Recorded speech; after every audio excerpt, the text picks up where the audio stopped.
गौरा क्या कुछ नाराज हो? अरे क्या नारद जी आए थे? क्या नारद जी कुछ बताकर गए हैं? पार्वती बोली क्यों?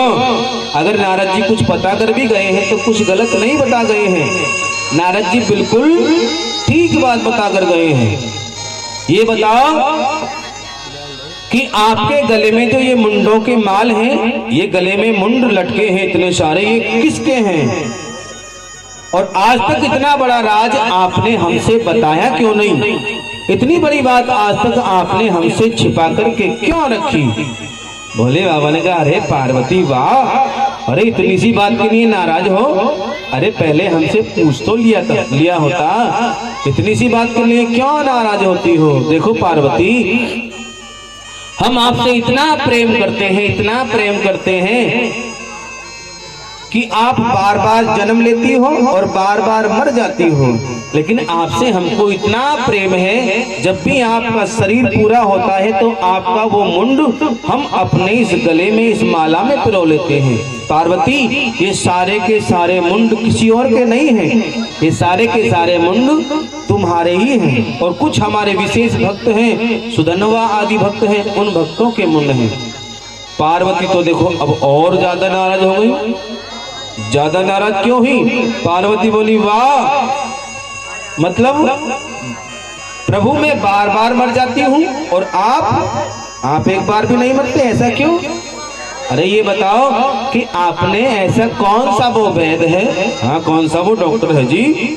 अरे ऐसा कौन सा वैद्य है? आपने कौन से वैद्य की दवाई खाई है जो आप एक बार भी नहीं मरते और हम बार बार मर जाती हैं? कि हाँ पार्वती, तुम बार बार मरती हो और बार बार जन्म लेती हो, लेकिन देखो ना मैं मरता हूँ और ना जन्म लेता हूँ, मैं तो अमर हूँ। तो पार्वती ने कहा, बाबा वो दवाई फिर आपने हमें क्यों नहीं बताई? जो आपने खा रखी है वो दवाई आप हमें भी बताओ, कौन सी दवाई है? तो भोले बाबा ने कहा, पार्वती वो कोई दवाई नहीं है, फिर क्या है? अरे वो तो केवल एक कथा है। हमने अमर कथा का रसपान कर रखा है, जिसके कारण हम ना कभी जन्म लेते ना कभी मरते, हम तो अमर है गए। तो आज पार्वती मैया ने जिद की है। काय की जिद की है? काय की जिद की है जी, बताओ। अरे वो भी बताओ कोई। हाँ, बहुत सुंदर। काय की जिद की है बाबा ने? जिद किसने की है? माता ने, बाबा ने? हाँ, बहुत सुंदर। पार्वती मैया जिद करती हैं भोले बाबा से, प्रभु भोलेनाथ वो अमर कथा अब आप मुझको भी सुनाओ।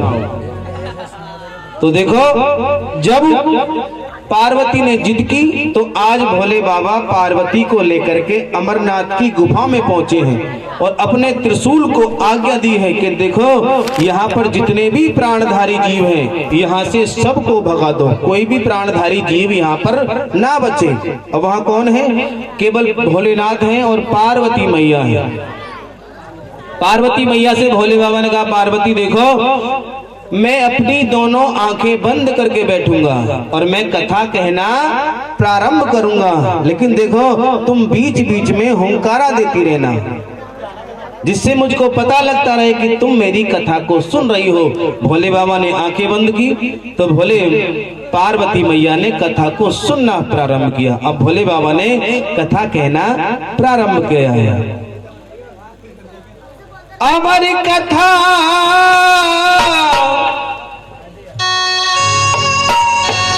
अमर कथा भोले ने सुनाई। अमर कथा भोले ने सुनाई, लेकिन कथा को सुनते सुनते भक्तों क्या हुआ? पार्वती को निंदिया। देखो, पार्वती मैया को नींद आने लगी कथा सुनते सुनते। वहीं पर एक तोते का अंडा है जो रखा हुआ है, अमर कथा के प्रभाव से उस अंडे के अंदर जो बच्चा है उसके अंग पुष्ट हो गए, वो अंडे से बाहर आ गया।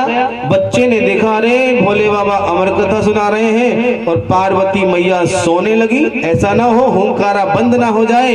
पार्वती मैया ने हुंकारा देना बंद किया और तोते के बच्चे ने हुंकारा देना शुरू किया। अब यहाँ से प्रारंभ हो गई अमर कथा।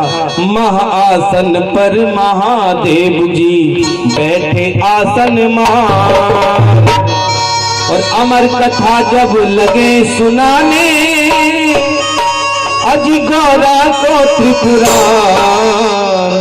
देखो अमर कथा को सुनते सुनते सुनते सुनते क्या भया, उमा के पड़ गए सोता, हुंकरा दे रहे तोता।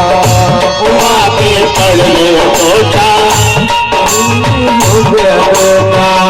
उमा के पड़ गए सोता, हुंकरा दे रहे तोता। उमा के पड़ गए सोता, हुंकरा दे रहे तोता।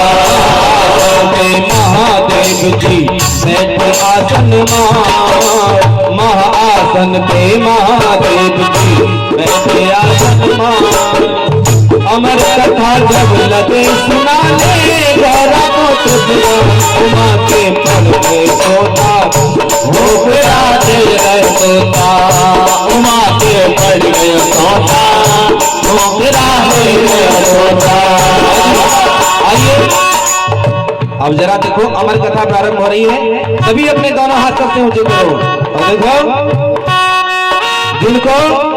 जिनको जिनको ठंड लग रही है और जिन्होंने ओढ़ी है लोई, हाँ कहते हैं जिन्होंने ओढ़ी है लोई उनका क्या करेगा कोई, उनका ठंड भी कुछ नहीं कर सकती जब लोई ओढ़ कर बैठे हैं। एक बार हाँ लोई चादर छोड़कर दोनों हाथ सीधे करके हाँ ताली बजाओ।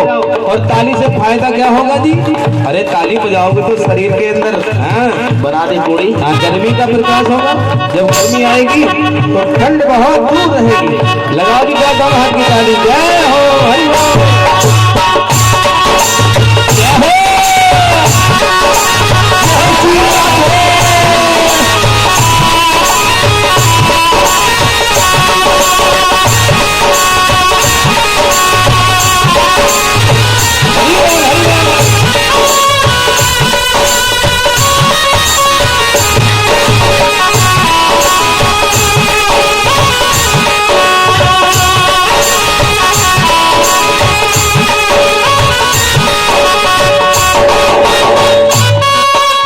भोलेनाथ शंकर ने देखो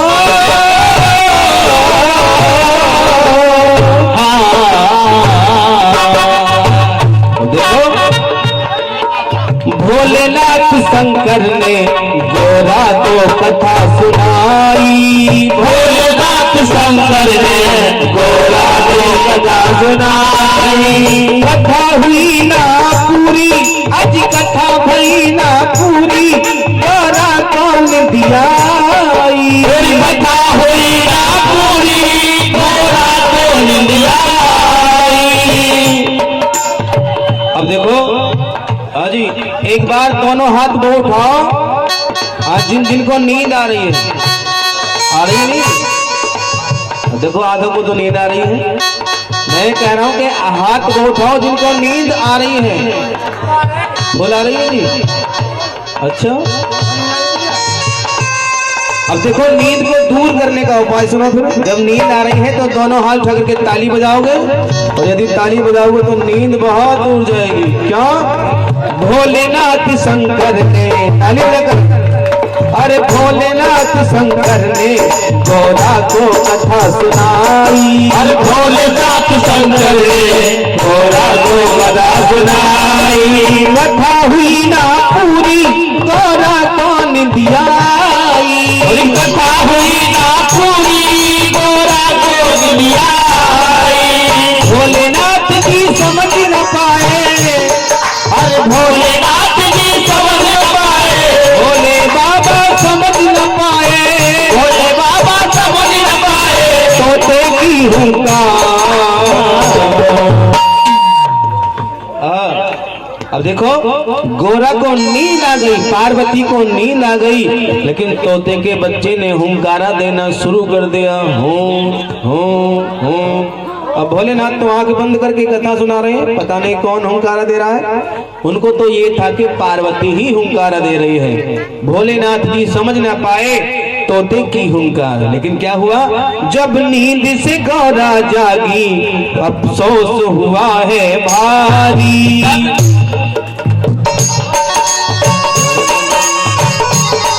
अब तोते हुआ है भारी, जब नींद से गौरा जागी अफसोस हुआ है भारी। जब नींद से गौरा जागी अब तोते हुआ है भारी। हाथ जोड़ कर बोली, वो तो हाथ जोड़ कर बोली, प्रभु लग गई आँख हमारी।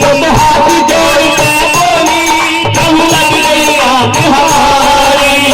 आधी कथा सुनी है मैंने, आधी कथा सुनी है, आधी कथा सुनी है मैंने, आधी कथा सुनी है मैंने, आधी है बरकरार। देखो पार्वती ने कहा, प्रभु मेरी तो आंख लग गई, ये बताओ कि इससे आगे और क्या हुआ। भोले बाबा ने कहा, अरे पार्वती कैसी बात कर रही हो, कथा तो पूरी हो गई। पार्वती बोली, प्रभु भोलेनाथ मैं तो कथा को सुन नहीं पाई। अरे क्यों नहीं सुना, हम तो कथा लगातार बोल रहे हैं और तुम हुंकारा देती जा रही हो। पार्वती बोली, प्रभु मेरी तो आंखें लग